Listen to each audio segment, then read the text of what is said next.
விவசாயத்தை படிக்காதவன் செய்கிற தொழில் என்று நீங்க நினைக்கிறீங்க. படிச்சவனுக்கெல்லாம் பசிக்காதான்னு கேட்டா பதில் இல்ல. ஒரு நெல்லை வைத்து அதை 100 நெல்லாக மாற்றும் விவசாயி சிறந்த விஞ்ஞானி. சும்மா பாடத்தை படிப்பதும் பரீட்சை எழுதுவதும் படிப்பல்ல. படிப்புக்கும் அறிவுக்கும் சம்பந்தமே இல்ல. விதைகள் உறங்கினாலும் விதைத்தவன் உறங்குவதில்லை. என்னடா இந்த பிள்ளை இப்படி பேசுதுன்னு நினைக்காதீங்க.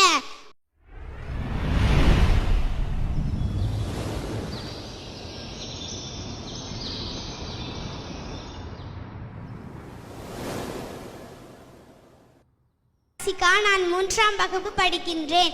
இயல், இசை, நாடகம் என முத்தமிழாயன் மூச்சு காற்றில் கலந்து வள்ளுவனின் வாசகமாய் 2 அடியில் என் நெஞ்சில் நுழைந்து என்னாலும் எனையாளும் என் தமிழன்னையே செந்தேனாய் இனிக்கும் செங்காந்தல் மலராய் மணக்கும் என் செந்தமிழே இந்நாளும் எந்நாளும் உனையே நான் தொழுதிடுவேன். உமக்கு என் முதல் வணக்கம், அவையோருக்கு என் முத்தமிழ் வணக்கம். ஒரு உழவனின் மகளாக உங்களிடம் உரையாடப் போகிறேன். உலக புகழ்பெற்ற தேசிய நெல் திருவிழாவிற்கு சிறப்பு அழைப்பாளராக வருகை தந்துள்ள திருவாரூர் மாவட்ட ஆட்சியர் திருமிகு தி. சாருஸ்ரீ அவர்களை வருக வருக என அன்போடு அழைக்கிறோம். மற்றும் உலகத்தின் உயிர் நாடியாக விளங்கிக் கொண்டிருக்கும் விவசாய உழவர் குடி பெருமக்களையும் வருக வருக என அன்போடு அழைக்கிறோம். நம்ம ஐயா வள்ளுவர் சொல்றாரு பாருங்க, உழுதுண்டு வாழ்வாரே வாழ்வார், மற்றவரெல்லாம் தொழுதுண்டு பின் செல்பவர். தாங்களே வயலில் உழுது அதனால் கிடைத்த உணவை உண்டு வாழுகிற உழவர்களுடைய வாழ்க்கையே உயர்வானது. மற்ற எல்லாரும் அவர்களை வணங்கி பின் செல்ல வேண்டியதுதான். மகாத்மா காந்தி சொல்கிறார், கிராமத்தில் தான் நம்முடைய இதயம் இருக்கிறது என்று. ஏனென்று தெரியுமா? ஏனென்று தெரியுமா? அங்குதான் விவசாயம் இருக்கிறது, அங்குதான் உலகத்தின் உயிர் நாடியே இருக்கிறது என்றார் மகாத்மா காந்தி. அப்படிப்பட்ட விவசாயத்தை நேசித்த உழவர் பெருமகனை பற்றி பேச போகிறேன்.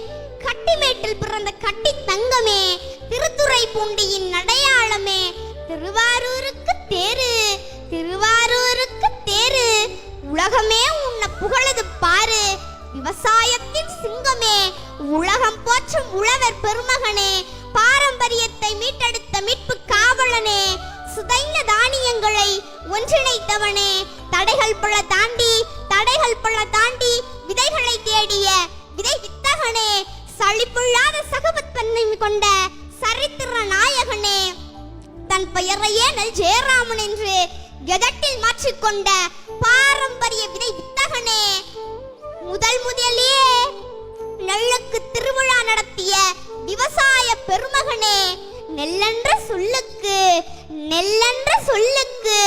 உன் பெயரே சிறப்பு, தேடலின் முழுமையே தேவைகளை தீர்க்கும் 6 கால்கள் கொண்டு உலகம் முழுவதும் வாழும் எறும்பு போல தன் நாசாருடைய கருத்துக்களை கொண்டு வாழ்ந்தவர்தான் நம்முடைய ஐயா நெல் ஜெயராமன். ஆம், 6 அடி உயரமும் அதிர்ந்து பேசாத இயல்பும் கொண்டவர்தான் நம்முடைய ஐயா நெல் ஜெயராமன். ராமாயணத்துல சீதையை தேடிச் சென்றான் ராமன். ஆனால் நாம் முன்னும் சீதேவியை தேடி தேடி சென்றார் நம்முடைய ஐயா நெல் ஜெயராமன். விவசாயத்தின் மீது அவர் அளவுள்ள ஆர்வம் கொண்டதால் பாரம்பரிய விதைகளை பாதுகாத்ததற்கான தேசிய விருதும் மாநில விருதும் குடியரசுத் தலைவரால் அவருக்கு வழங்கப்பட்டது. ஒரு நெல்லை வைத்து அதை 100 நெல்லாக மாற்றும் விவசாயி சிறந்த விஞ்ஞானி.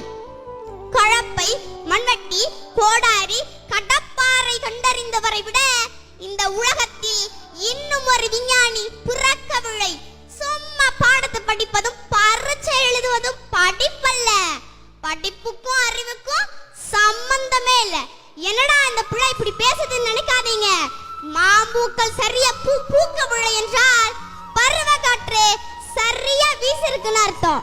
பருவ காற்று சரியா வீசிருந்தால் மாம்பூக்கள் உதிர்ந்து சரியா காய காய்ச்சிருக்காது.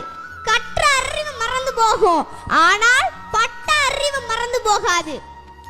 உலகத்தில் வேளாண்மையை கைவிட்ட அனைத்து நாடுகளும் பிச்சை எடுத்துக் கொண்டிருக்கிறது. அந்த நிலைமை நமக்கு வந்துவிடக் கூடாது. இங்கு தொழில் வளர்ச்சின்னு சொல்றீங்களே, நல்லா வேலை பார்த்தா சம்பளம் கிடைக்கும்.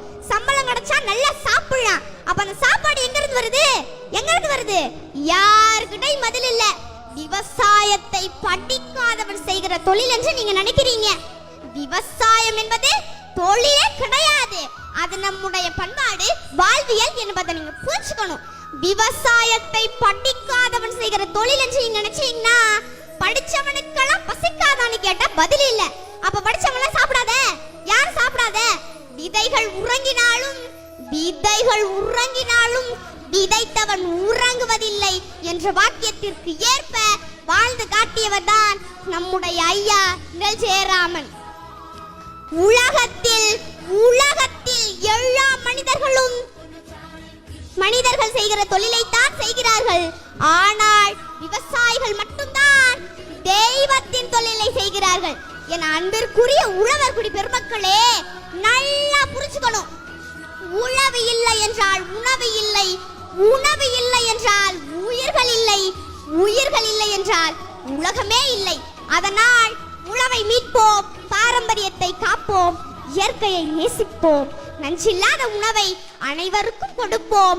மீண்டும் அடுத்த நெல் திருவிழாவில் சந்திப்போம். வாழ்க தமிழ், வளர்க தமிழ். நன்றி, வணக்கம்.